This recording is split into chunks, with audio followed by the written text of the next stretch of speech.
نحن في زمن شبهات.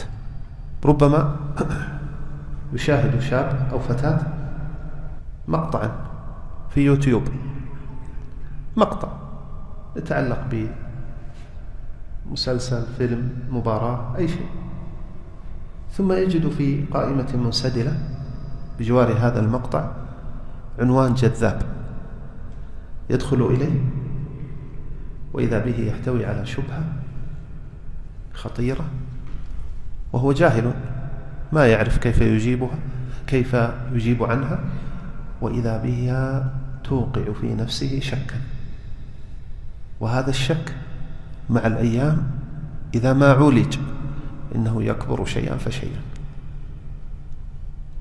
وإنني لا أقول يا إخوتان، أرى رأي العين مصداق حديث النبي صلى الله عليه وسلم الذي خرجه الإمام مسلم رحمه الله في صحيحه.